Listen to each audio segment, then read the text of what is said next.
الحمد لله نحمده ونستعينه ونستغفره ونعوذ بالله من شرور أنفسنا ومن سيئات أعمالنا من يهده الله فلا مضل له وما يضلل فلا هادي له وأشهد أن لا إله إلا الله وأشهد أن محمدا عبده ورسوله. Hamza finished his talk by knocking on the door, and that's where I'm going to begin my talk. I'm going to go back to that knocking on the door, and I'm going to ask you a question. Without opening that door over there, can anyone tell me what's behind that door? The one over there. Unless you know the do you work here in the university? Yeah, exit and ventilation. Are you sure though? It's a guess, right? But you don't really know. There could be a big green hairy monster there, perhaps. Well, maybe not, But actually, all I'm really trying to do is, although our intellect is hugely important, and both me and Hamza would argue vigorously that in order to understand God, in order to understand religion, we have to use our intellect.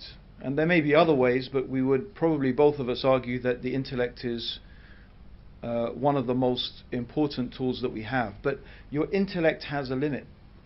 And I was demonstrating there the limit of your intellect.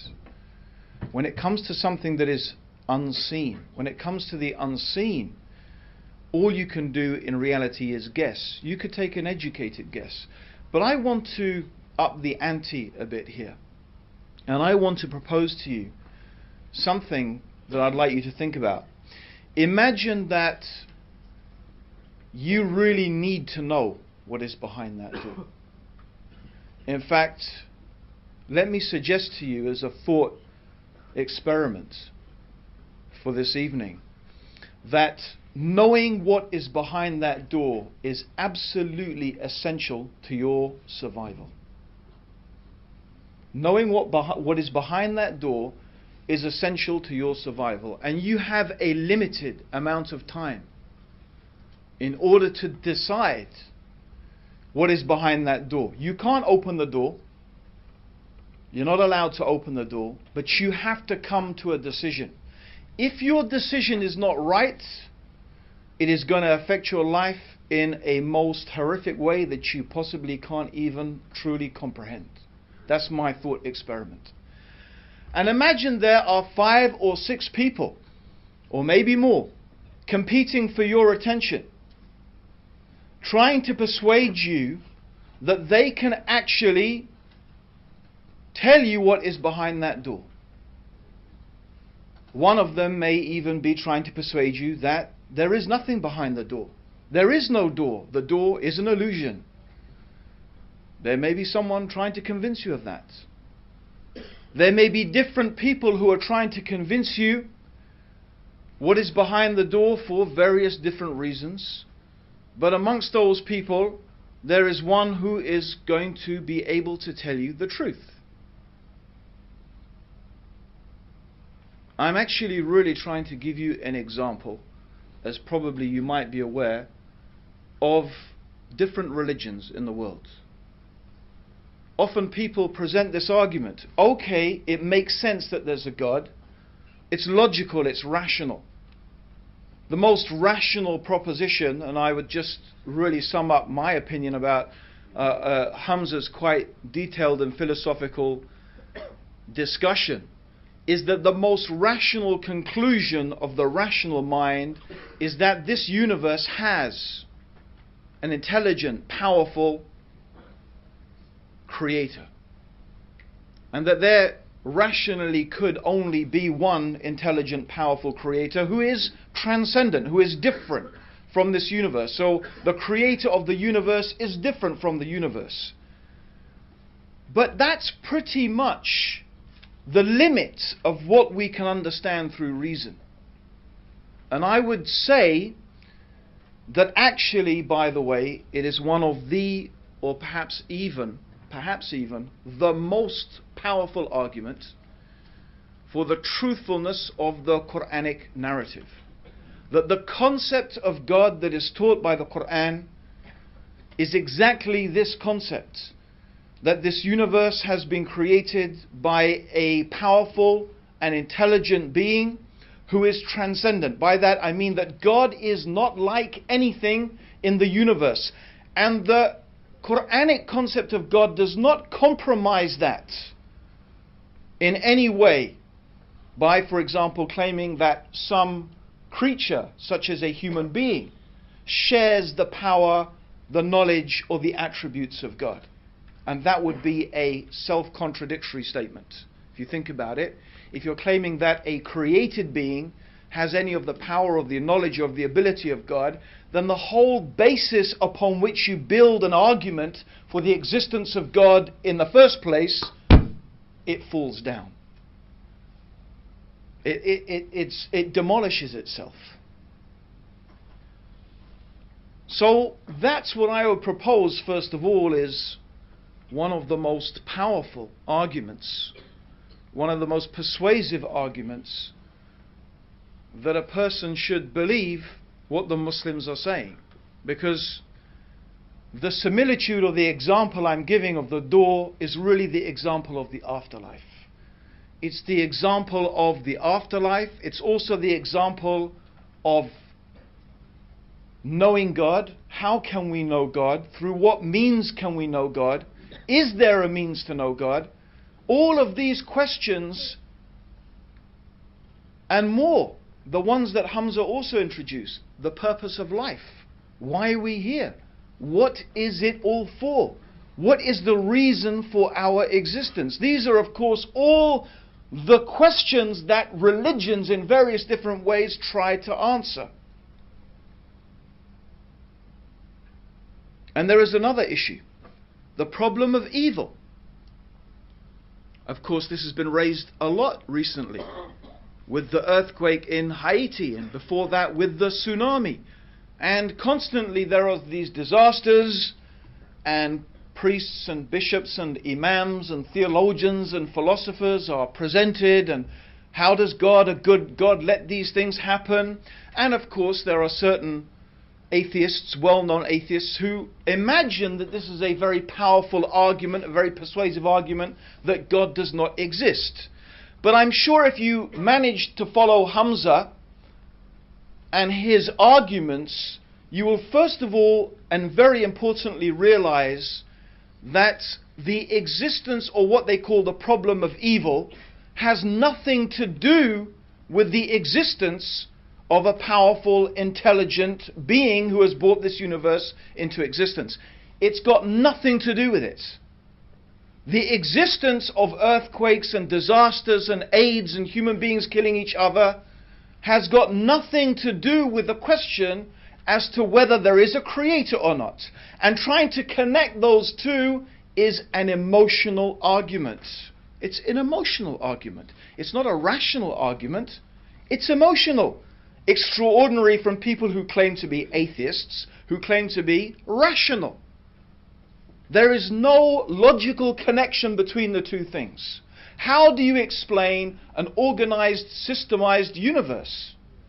The most rational conclusion is an organizer, a systemizer. That's the gist, the very condensed gist of one part of Hamza's argument. So the real question here is, why does this creator allow suffering? Why does this creator let these things take place?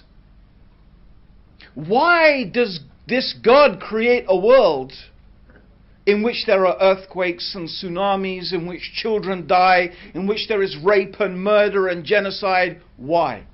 Of course, I just painted the negative things. There's a lot of beautiful positive things as well we could talk about. Love, happiness, joy, peace, tranquility, friendship, literature, society in many different ways, different physical and mental pleasures that we experience consistently throughout our lives. So we shouldn't imagine that the world is just this grim, terrible place.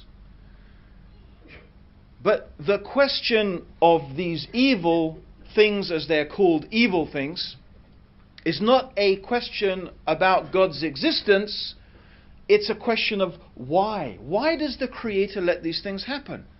Now again, how can we know the answer? How can we know the answer? From where can we know the answer? Philosophy here really lets us down. And all ultimately we have is conjecture. And in Arabic it's called dhann, conjecture. Well, maybe this. Maybe it's an exit. Well, it looks like an exit. It's got exit written. And obviously there are some good guesses we can take. But how do we achieve certainty? This is the question. How do we achieve certainty? From where can we get certainty? How can we be sure? Well, I would propose that the only way you can truly be sure, the only way you can truly be certain as to what is the purpose of your life, what is the reason for your existence, is when the one who gave you life and the one who gave you existence tells you. It's the only way you can be sure. The only way you can be certain is when God tells you, I created you for this reason. Everything else is guesswork. Everything else is speculation. Why is there evil? And I use this word in inverted commas, evil. Why is there suffering? Why do these things exist? Well, again, the only way you can be certain is when the one who created this universe and created this world and allowed these things to happen explains to us, this is why, this is the reason why. It's because of A, B, C. But I'm sure in the minds of everybody here, it begs the question. All of this begs another question. Which guy am I going to trust? I need to know. You need to know what's behind that door. You need to know. It's very important. I mean, let's take the options. Option 1, right? It's pretty much shared by the 3 monotheistic religions. Option 1 is you are going to die, and when you die, at some stage, there will be a day of judgment. We will be recreated, or in some traditions, your soul will be brought before God and you will be judged. You will be asked about every single thing that you have done, as the Quran describes it. Every atom's weight of good and every atom's weight of evil, you will be asked about it. The tradition is pretty common. The Quran is very descriptive about what is going to happen on that day of judgment. How will we be questioned? What will the state of the human beings, their panic, their fear, their terror? The Quran describes it, the day of judgment, as one day like 50,000 years. One day like 50,000 years. Just the day of judgment makes your entire earthly existence seem like a moment of a day. That's just the day of judgment. What is to follow is even more terrifying. There is the alternative of eternal bliss in paradise or eternal torment in hellfire. Now, I told you what is behind the door is pretty important. And you've got a limited time to find out. The other alternative, of course, is suggested that you will be reincarnated. It may seem less compelling, but it's still pretty serious. I mean, I don't think I would like to be reincarnated as a cockroach or a rat or a donkey. I don't know, it depends where I was, a cockroach or a rat or a donkey, I suppose. I mean, if I was a dog in my mum's house, I might be quite happy. Okay, but still, I don't think so. But seriously, even if you believe in reincarnation, well, how do you know? How do we know? But it's a possibility that's being suggested, or is there nothing? Do you just dissipate as energy into the universe? How do you know? You've got different people making competing claims. How are you going to sort one from the other? What do you do? What criterion? You know, this is a thing I would like to know. what criterion are you going to use? The Quran tells us that throughout history, God, the Creator, has sent messengers. This is what Muslims believe. That throughout history, throughout the human history, God has chosen individuals from amongst the human beings to remind the human beings of the things that we have been discussing here tonight, not only about the existence of God, of course, but also about our relationship with God, about the purpose of our life, about the reasons why God lets things happen to us and how we are supposed to deal with all of that. And also about the reality of the life to come. So this is what we believe. Muslims believe that God has chosen human beings to convey that message. And to some of those human beings, He gave books. So for example, the Quran talks about Prophet Noah, about Prophet Abraham, about Prophet Moses, who was given the Torah, about Prophet Dawood or David, who was given the Zabur or the Psalms, about Prophet Jesus, who was given the Injil, and of course, who we believe as Muslims is the final Prophet Muhammad, may God's peace and blessings be upon all of the prophets, he was given the Quran. So we believe this is the way that God has revealed knowledge about Himself. He has explained to us the purpose of our life, how we should fulfill that created purpose, and the reason why things happen the way they do. That's why God has sent throughout the ages messengers, to remind human beings, to tell them and inform them about this information. And we believe that those messengers have been given signs. So let's go back to the knocking on the door. Let's go back. Right? Someone's knocking on the door, or we give our example, we've got a select group of people. Right? And I asked a lady over there, who, mashallah, perked up and she said, that's the way out.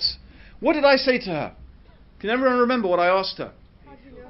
Huh? How do you know? No, I asked her Do you work in the university? before. Yes. What did I say? Do you work in the university? Why did I say that? Why did I say just the university, right? So let me now give you an example, right? If there's 5 people, 4 of them don't work in the university and 1 does, do you think your probability of choosing the right person is beginning to get a little bit more now? Yes or no? Yes. Right. But, shall I just accept her claim? It's important. You need to know what's behind that door. You've got time to question. Don't say you haven't. No, I want to play on my PlayStation. I want to play on my whatever this thing they call. I'm listening to my phone. I don't know. You've got plenty of time. Believe me, you've got enough time. In your life, you've got more than enough time. Ask the question. Okay? So she made a claim. I could just say, she looks an honest type of lady. She really does. So she's got a nice smile as well. That's going to convince me. Apparently most American, how you get to be voted a president in the United States of America? You have the biggest smile. Apparently, statistically, the guy with the biggest smile gets voted in. So, I don't know, maybe he's got a nice smile. I don't know. Seriously, but it's important. This is a really important issue.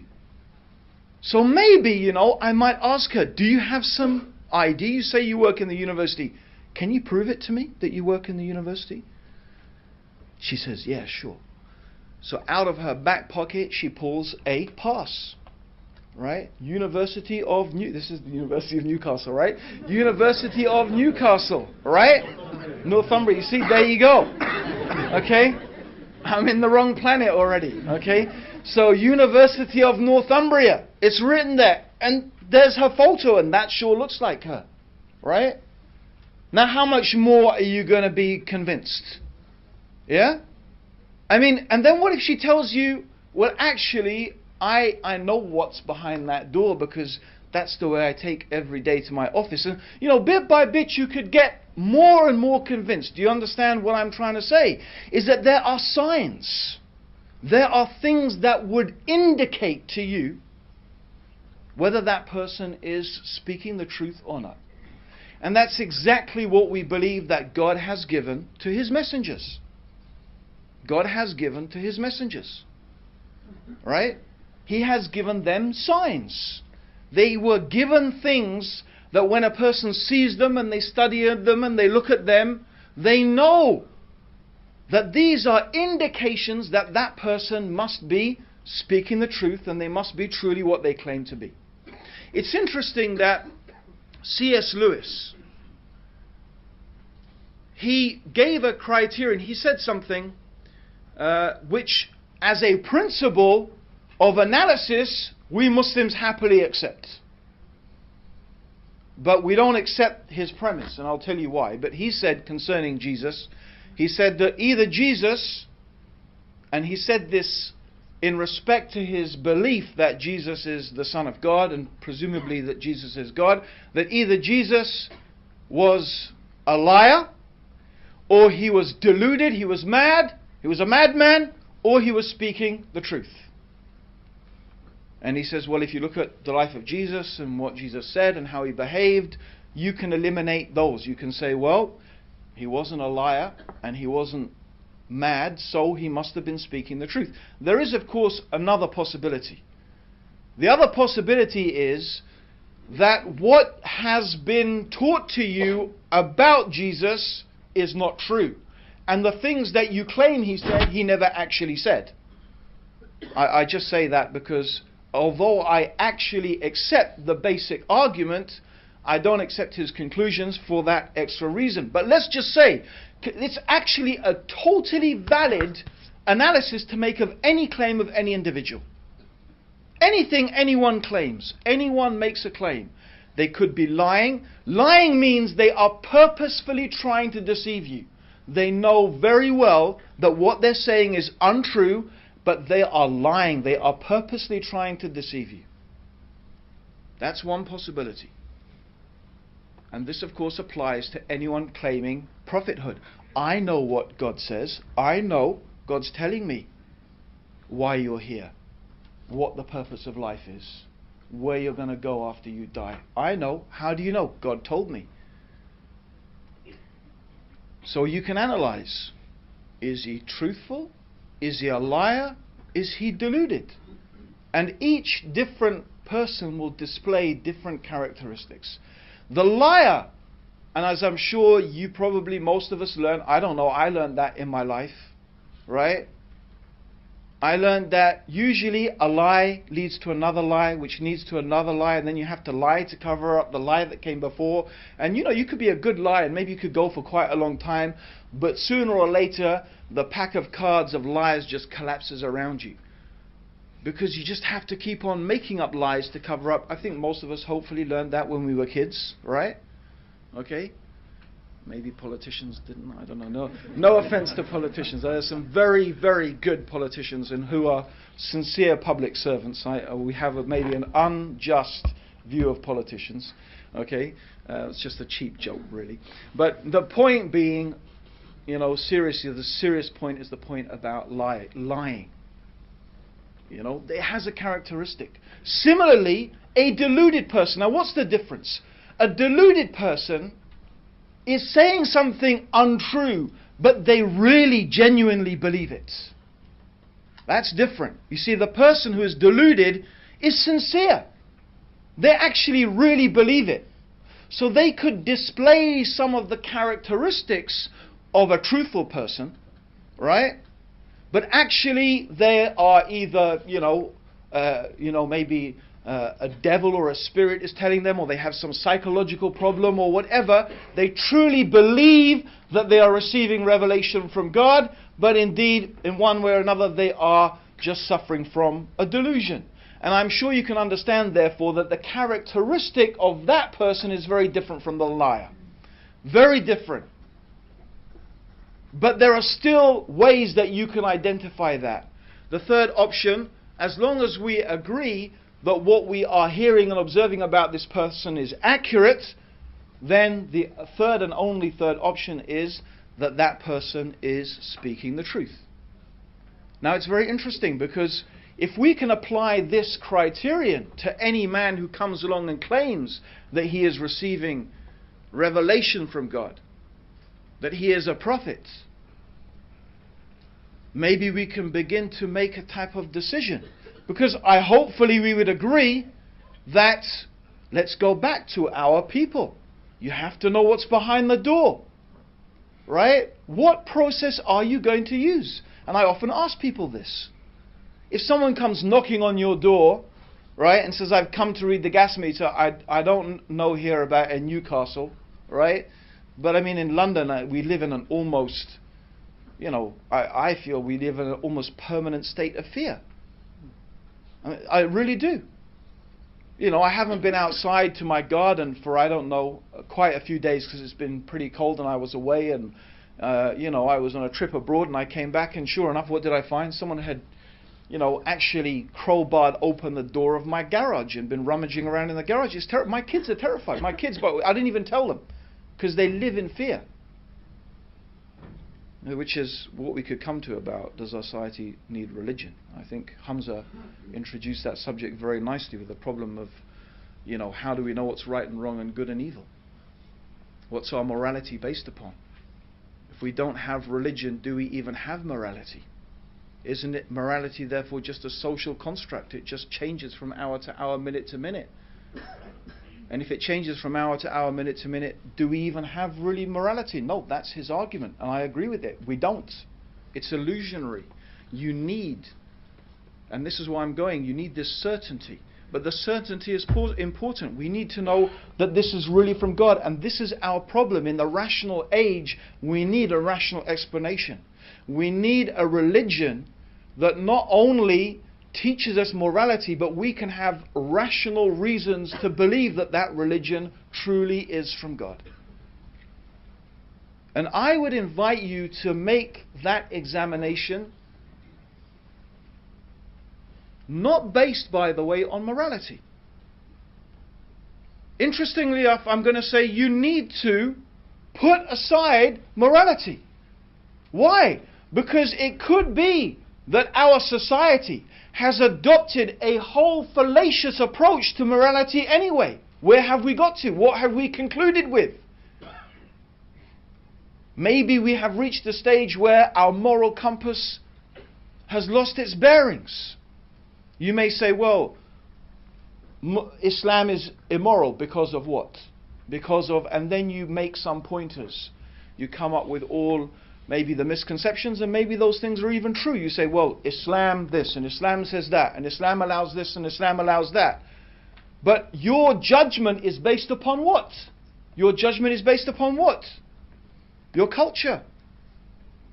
Your present state of morality. Interestingly enough, by the way, back in the days when, well, you could, I don't know, maybe there are some of us here who would say back in the days when Britain was great and we had an empire, and there'd be other people who were saying, what are you talking about, great British Empire? Funnily enough, I had this discussion yesterday with a barrister who's originally, her family's from Bangladesh, not very impressed with British Empire. So, but the point is that actually a lot of the things that people may criticize Islam for, they were things that were practiced here in Britain. It's interesting when this whole thing comes along, Muslims don't agree with British values. What British values? I think we'd probably find that Muslims have more in common with, say, Victorian values than maybe modern values. But was Victorian times less British? Was that part of Britishness? I don't know. I mean, you tell me. What's that mean? Interestingly enough, I remember a particular right-wing Dutch MP. I had a vigorous email exchange with him, and this was about the issue of, interestingly enough, coming up again in France, of Muslim women covering themselves and wearing the hijab. And I had written a letter to the European Parliament, inviting them to oppose France's decision and so on and so forth. And one Dutch MP wrote to me, and a very, very aggressive, racist letter, saying basically what he said is there are countries that people go from and come to, right? Morocco, you know, Somali, they are countries that people go from. They run away from those countries and they come to places like Britain and the Netherlands. Yeah. So basically, what he's saying is, if you want to come to our country, you behave the way that we tell you to behave, more or less. Yeah. So anyway, I wrote a pithy reply to him. You know, and he said, "Oh, we have to de-Islamicize Europe. De-Islamicize Europe." And that's a very interesting concept, de-Islamicize Europe. I said, do you know, by the way, that the numbers you use every single day, does anyone know where those numbers come from? Do you know where they come from? They're Arabic numbers. 1, 2, 3, 4, 5, those actual numbers, the actual shapes that you use, the numbers you use, including, by the way, the 0, are Arabic numbers. So if you want to start de-Islamicizing Europe, get rid of the numbers. Yeah? I mean, just make sure you do a thorough de-Islamicization. Yeah? And especially the use of 0, which was unknown except in India, but it was developed into practical application by Muslim mathematicians who developed the use of the 0. Of course, algebra. You can't even imagine basic things in our society existing without algebraic equations. I mean, some of us may quite happy to get rid of algebra, but I think on a practical scientific point of view, we couldn't do much without it. But algebra, of course, is something. The word itself is Arabic. Al-Jabra, from Kitab al-Jabra, which was written by a famous Muslim mathematician who developed the whole system of algebra, by the way, in order to calculate the zakat. So I won't go into the whole thing. I mean, what do you mean de-Islamicize?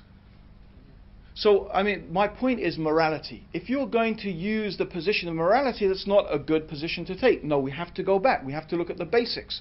And I'm asking you now to make an analysis, to look at the Prophet Muhammad.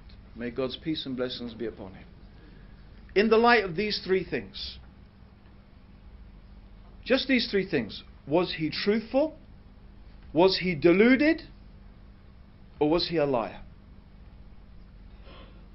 You could do that by reading his life, but it's very interesting, and since I don't have time, obviously, to discuss many aspects of this, I would just like to propose to you two things, just two things I want. First of all, it's very interesting that, of course, there is a long history of polemic against Islam. There is a long history, started with Saint John, I probably wouldn't like to call him a saint actually, but John of Damascus, who wrote the first polemical work against Islam, and he said some pretty absurd things, including claiming that the Prophet Muhammad died by being attacked by a group of pigs. That's what he actually claimed in his writings, and he pretty much set the standard for quite a few Christian writers after his time, making pretty absurd accusations. And of course his claim is that Muhammad was a liar. Why did he say this? And why, by the way, almost entirely, and I wouldn't say everyone, the Reverend Boswell, for example, is an exception, and there are others who take a different view today, but I mean historically, probably up until 100 and 150 years ago, almost without exception, most Christian writers accused the Prophet Muhammad of being a liar. The reason they did that is very simple. Any Christian or Jew who opens the Quran and reads the life of the Prophet Muhammad will be struck by how much consistency and similarity there is between what the Quran says, what the Prophet taught, and what they know from their own religion and scriptures.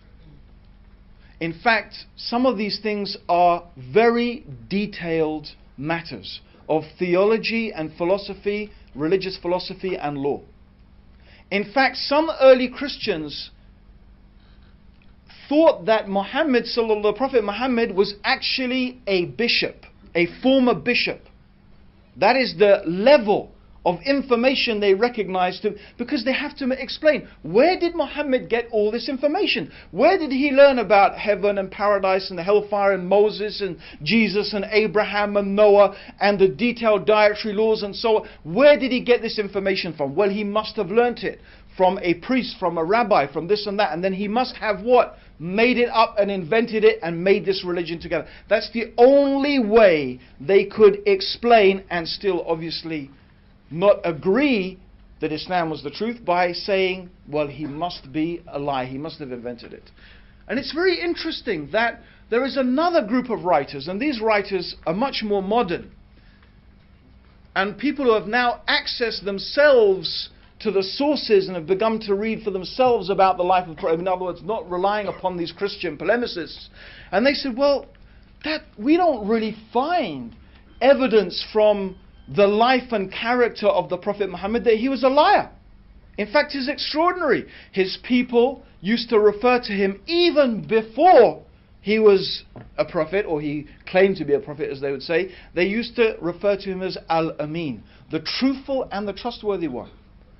And they give many examples of his behavior, of his character, totally out of character of a person who is a liar. In other words, they testify to his truthfulness, his honesty, his absolute sincerity, and that they say it's not possible that he was a liar. They say, but he must have just thought that he was a prophet. He must have really believed it.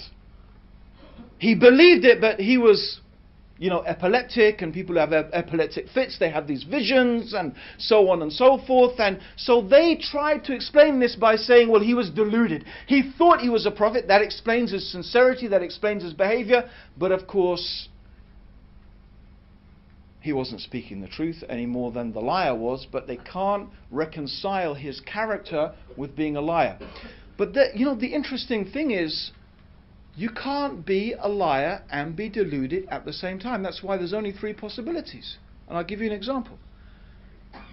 If you are a liar, if someone comes and asks you a question, as it happens a lot in the Quran, a lot of the time they ask, the Quran says, they ask you, O Muhammad, they ask you about this, they ask you about that. And then the Quran gives an answer.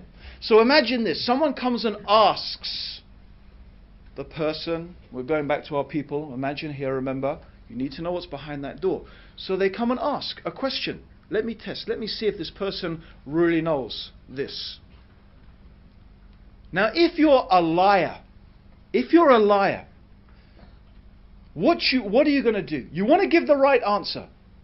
So if a rabbi or a Christian, or he's coming to you, what would you do? If you've got your source of information, you want to give the right answer, you're going to either construct a very ambiguous reply, or you're going to go back to your source of information, and you're going to find the answer and then deliver the answer. It's a lie, it's a deception. If you are deluded, you think that God is going to reveal it to you. You don't need to go and look for a reply. You don't need to go and search out the answer, because you're really sure that God's going to tell you, because I really believe I'm a prophet of God.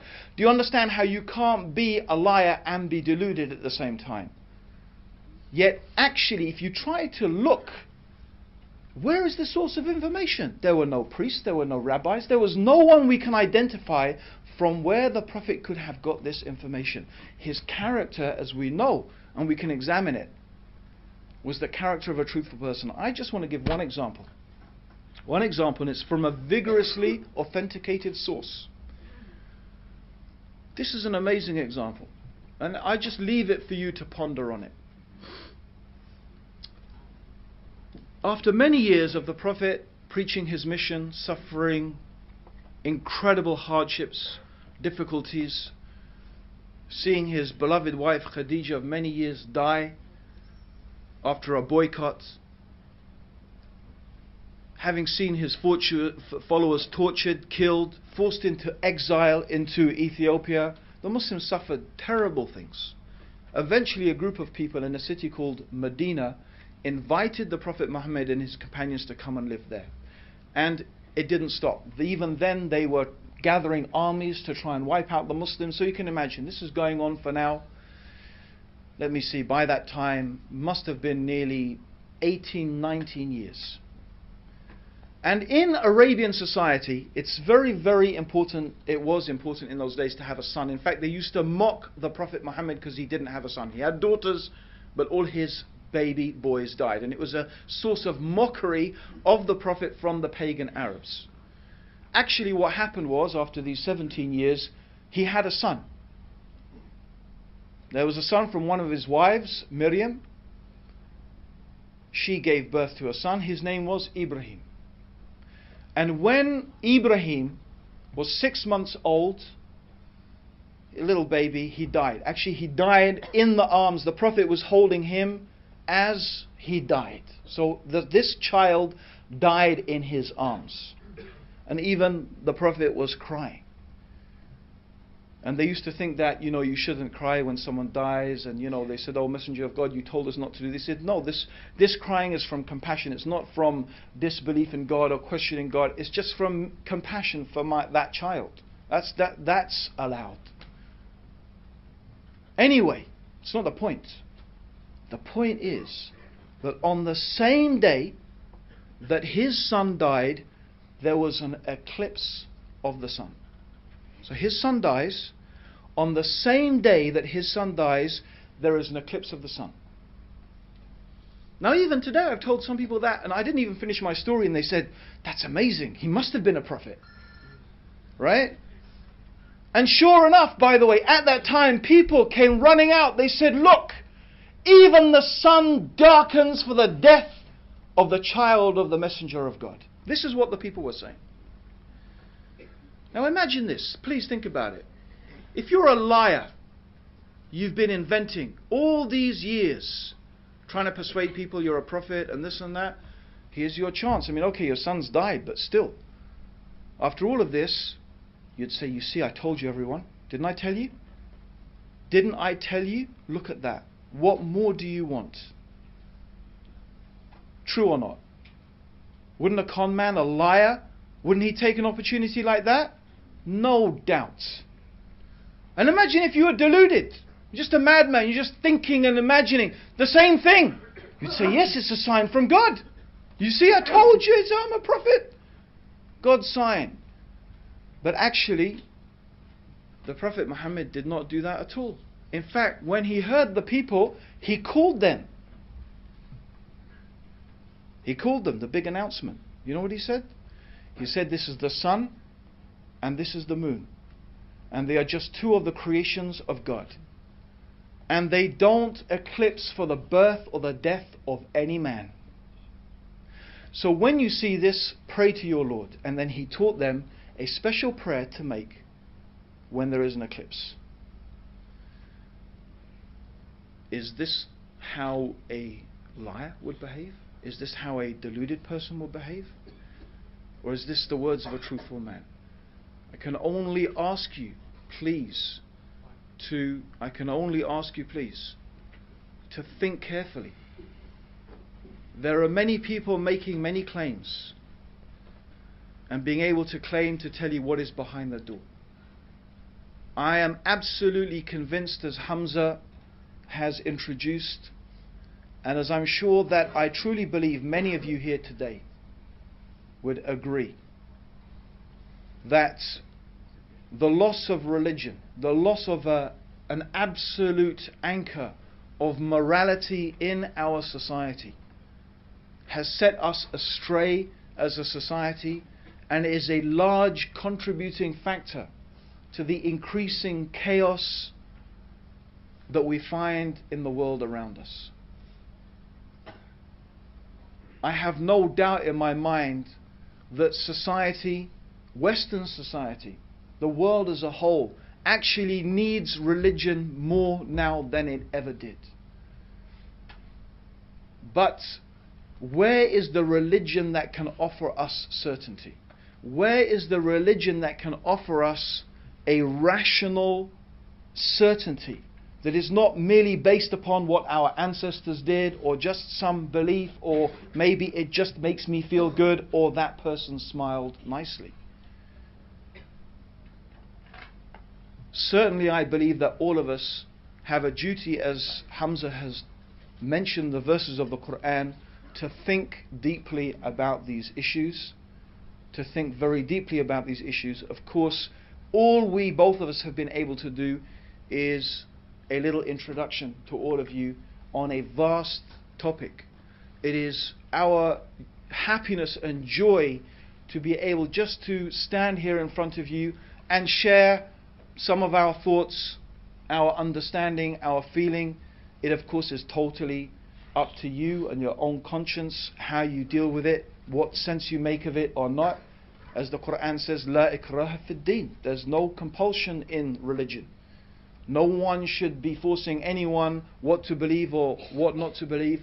But I do believe that having a discussion is important, that at least if you could understand, even if you could understand, that Muslims do have a rational basis for believing what they believe, for behaving the way that they do. It's not based upon some mere, irrational emotion. That there are some, and I believe, of course, compelling reasons to believe that not only does society need religion, that Islam is something that can contribute hugely to the well-being of society. And I do look forward to that, and may God bless all of you for coming here tonight. May God